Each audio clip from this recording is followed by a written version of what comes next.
Hey guys! Welcome to my channel. So bibigyan ko kayo ng update regarding my Mosin Nagant project. So nag-start siya sa Milsurp, military surplus na Mosin Nagant. I think ginamit to during World War II. So meron ako isa pang Mosin Nagant na hex receiver. Ito mas rough siya. Kasi sabi nila nung panahon ng gera, madalian ng dapat ma-produce na yung barrel para madala sa battlefield. Okay? And without checking the dates, no? So yun nga, no? Pero ang pinagkaiba ng mga sinaunang barrel like Mosin sa mga bagong firearms ngayon, lalo na ng mga bolt action, smooth ang action. Smooth, solid lock-up, mga ganun. Anyway, so first time ko iputok to a few years ago, siguro mga 6 or 7 years ago. Tinanggal ko yung rear sight, naglagay ako ng scout scope from AIM Sports yata. Nasa range ako, sinira ng recoil yung scope. Sinira ng recoil. As in yung reticle gumalaw at hindi na ako makatama ng isang spot. So, na-frustrate ako, na-dismaya ako. Sabi ko, ay, nako, mahirap i-scope ang Mosin. Ganyan. So, tinago ko na lang to, pinark ko. Tapos, yung bolt nga, tinanggal ko kasi bala ko ipa-bent bolt. And shoutout doon sa hater natin na revive yung interest ko sa Mosin. Sabi niya, hindi daw pumuputok to. Kasi siguro dahil nakita niya walang bolt. Nahanap ko yung bolt, ayan siya. Okay, so nung nakuha uli interest ko sa Mosin, sabi ko, teka, bakit hindi ko gawing scout rifle?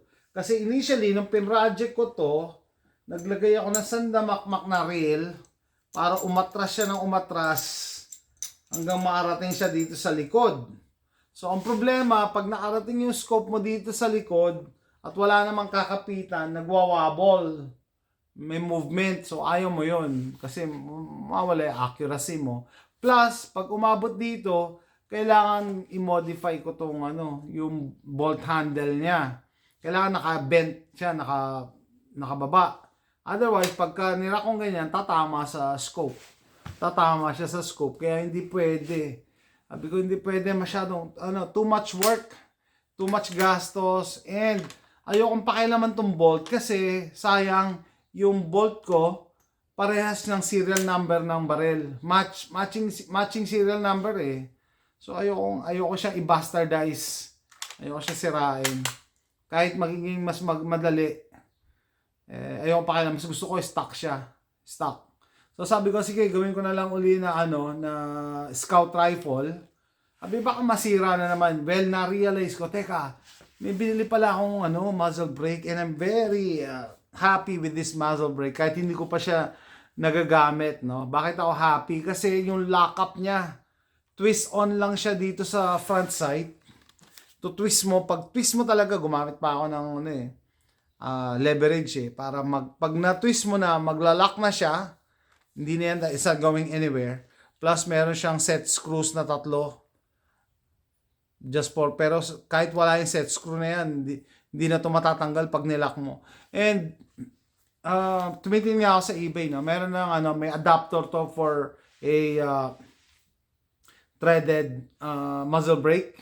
So, ibig sabihin, pwede ko siyang lagyan ng suppressor. Kasi sabi ko, hindi ko pwedeng tanggal balik, luluwag to. And I like it as it is. Mahigpit, masikip na siya.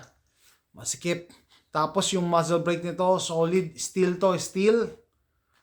Tapos yung portings niya, 4 dito, 4 dito, tsaka dito 4. Yan. Yung portings, Ito yung gilid na naka-V. Ito yung taas. Ito yung kabilang gilid. So, definitely, itutulak niya yung rifle pababa. Kasi usually, di ba, umaangat. So, without testing din, sabi ko nga, yung mga ganito, naka-encounter na ako ng mga ganyan type of muzzle brake. They usually reduce the the recoil 30 to 40% ang recoil reduction. Kaya sabi ko, okay, so pwede na tayo mag-scope. Siguro naman hindi niya nasisirain yung yung scope. Tsaka ngayon, mga mas modern scope na compared to 7 years ago. So, pag bibili ka ng murang scope, dalawa. Isang 2x7x32. Ito napili ko, 3x9x42. And I like yung itsura niya, yung profile niya. Mas payat siya dito mas malaki. Sabi ko, okay, ang pogi-pogi. Kaya pala ko ito tinitignan Kahit mabigat siya. Akit ko to pag matutulog na ako. Tapos pag andito ako sa baba, yan, nandiyan lang siya sa salas, tinitingnan-tingnan ko lang siya. Para kasi siyang steampunk na milsurp, tapos may modern na nakakabit na scope, no? Tapos yan pa, naka-muzzle brake pa. Para siyang steampunk, kaya nagagandahan ako. And gusto ko yung ganyang kulay ng wood, no? May mga konti-konting imperfection. Para kang nasa wasteland, alam mo yun, steampunk.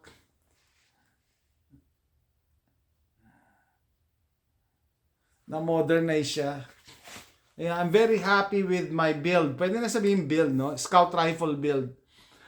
Bali, ito pala, Scout scope to. Malayo ang eye relief nito. I think 10 inches ang eye relief. Ano ibig sabihin ng eye relief doon sa mga newbies? Nakasarado yan. Ibig sabihin, usually kasi pag ikaw titingin ka sa scope, dapat yung mata mo ganito kalapit, di ba? Pero since malayo, kaya pa din to. I think 10 inches ang eye relief nito. Kaya kita ko pa rin siya kahit malayo sa akin. Okay, so ang trade-off, hindi siya kasing powerful na mga scopes na malapit sa mata mo. Pero ang maganda rito sa ganito setup, wala akong ginalaw sa barrel na permanent. Pwede kong ibalik yung rear sight, i-stock pa rin yung bolt niya. Wala, pwede ko ibalik to sa dati. Pag just in case na gusto ko, stock lang. Pero as it is, yan no. Kesa naman i-modify ko na maglalagay. Sabihin nyo siguro, ba't hindi ka naglagay na PU sniper scope? Dito yung ikakabit Ang problema kasi doon, napakamahal. Mas mahal pa siya sa barrel. 139. 99 lang bili ko din sa barrel Tapos, okay na sana. Sige, bibili ka. Yung pagkabit pa, no? Babawasan mo tong wood. Tatabasan mo yan, i-drill mo yung metal niya, itatap mo pa. And ang kinakatakot doon, baka mamaya pag nakapagbutas na ako, hindi pala align niya. Nako, masisira lang yung baril. Doon ako nalala ko, baka magkamali ako. Baka mamaya binutasan mo na, ay hindi pala align yung reticle. Nako. At least ito, yung ganitong setup ng scout scope. Scout rifle nasa forward yung scope, hindi nasa mata mo, malayo. Ayan malayo. Ang advantage niya nito, pwede ko siya ibalik sa original configuration. Pero as it is, M9130 Mosin Nagant that shoot the 7.62x54R. Doon sa hindi nakakalam kung gaano kalaki to, 7.62x54R, R meaning rimmed, may rim. Ang 308, 7.62x51. So, mas malaki ng konti sa 308. Okay? Yung 30 yard 6 ng M1 Garand is 7.62x63. So, mas malaki naman yun dito. Mas malaki dito yun. Kaya, para sa akin, okay pa din to. Kasi, sabi ko nga, limit ko 308 Ayoko umakyat. Kasi, yung recoil nun, it's gonna punish your shoulder. Iiyak ka sa recoil. No? Tsaka minsan, hindi na masaya iputok. Pagka putok mo, nawawala siya sa target. Yung tumatalon kasi yung scope mo Tsaka yun nga, pwedeng sirain yung, hey, quiet! I'm making a video. Yan, mga aso ko na naman. Quiet. Terry. Ito yung gusto ko itong muzzle brake na to. Tataka nga ako, sabi ko, ba't ang mura ng muzzle brake ng Mosin? Siguro sobrang dami. Mass produce. Kasi solid yan ang steel. Ang ganda ng design. Ang ganda ng lock-up. Kapit na kapit doon sa front sight. Ayun, nakahook lang siya. Hindi yan gagalaw.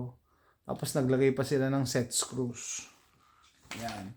So, dun sa magtatanong niya, ba't di mo palitan ng stock? Maraming magandang stock. Hey, stock. Mas gusto ko to, tawag dito, yung history niya, plus yung weight niya. Pag sa malalakas na firearms, yung mas mabigat ang barel, mas maganda, matitame ang recoil. Yung mga plastic na stock, nako, lilipad yung baril habang pinuputok mo. Okay, at least ito may weight. Tapos, ano pa ba? Yun nga lang pala, trade-off. Dahil nilagyan ko na ng muzzle brake, hindi ko na malalagay yung bayonet. Hindi, wala naman ang balak gamitin yung bayonet. May bayonet na sinasaksak dyan eh. No. Para talaga siyang yung pang wasteland. Apocalypse gun. Apocalypse gun. Ganon. Bali, naglagay pala ako ng recoil pad dito, no? Rubber. So, ayan siya. Kasi ang Mosin naturally maikli ang length of pull. Bakit? Kasi naka-design daw to sa mga Russia na ang kakapal ng jacket. Kaya maikli lang ang nila, ang length of pull. Kaya to naglagay ako ng siguro 1.5 inch yung kapal nitong rubber na to para sa length of pull ko. Saktong-sakto sa akin. Saktong-sakto. And what else? Yan, Milsurp kasama sa to, itong sling na to. M9130. Tibay pa din, no? Pero yun nga, gusto ko ipakita ngayon yung aking scout setup, scout scope, forward. Okay, tapos yung muzzle brake ko. Na kahit hindi ko pa natetesting, I can assure you, magre-reduce siya ng ng muscle climb.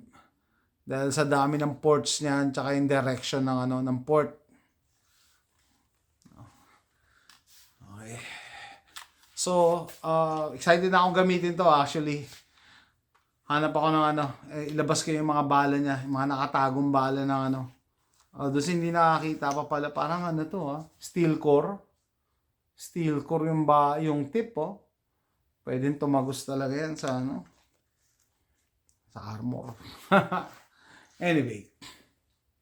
Yan guys. Ang aking Mosin Nagant M9130 Scout Rifle Setup. Scout Rifle Setup. It's big, it's long, but iba kasi yung yung may history yung barrel mo No? At saka hindi na siya widely available ngayon. And I'm sure sa Pilipinas hindi ito available. No? Kanina pala may nagtanong, in case of alien invasion, ang gagamitin kong barrel? Hindi ako gagamit ng 5.56. Baka ito gamitin ko. Because of the ammo type. Steel core. Yan, marami akong binili. Isang case ang binili kong bala nito Dalawang case pa nga ata. Okay guys, so dyan lang. Tatapusin ko na yung video na to sa mga Milsurp guys na katulad ko. What can you think? Or mga gun enthusiasts na katulad ko. What can you think about this scout rifle setup? Hindi ako maglalagay ng scope dito kung walang muzzle brake. Kasi alam ko sisirain niya lang. Lakas ng recoil nito Anyway, that's it guys. Please don't forget to click like and subscribe. Comment down below para malabanan natin yung YouTube algorithm. And see you next time. Bye.